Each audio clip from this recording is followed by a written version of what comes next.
Hi friends, today special is कोळंबी मसाला.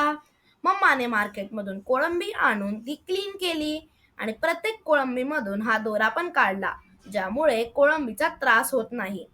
कढईमध्ये तेल गरम करून त्यात कांदा आणि आलं लसूण पेस्ट टाकली.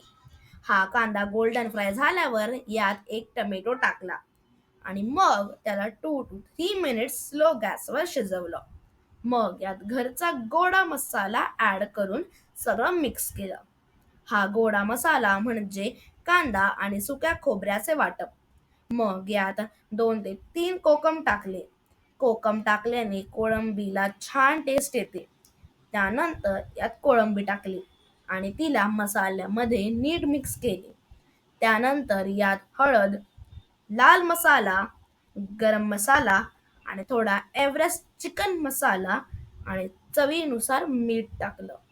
मग हे सगळं नीट मिक्स केलं आणि त्यात थोडंसं पाणी ऍड करून 5 मिनिटं स्लो गॅसवर शिजत ठेवलं.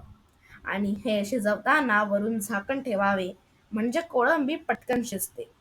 आणि finally kolambi masala is ready to eat. Video आवडला असेल तर लाईक, शेअर आणि सबस्क्राईब नक्की करा.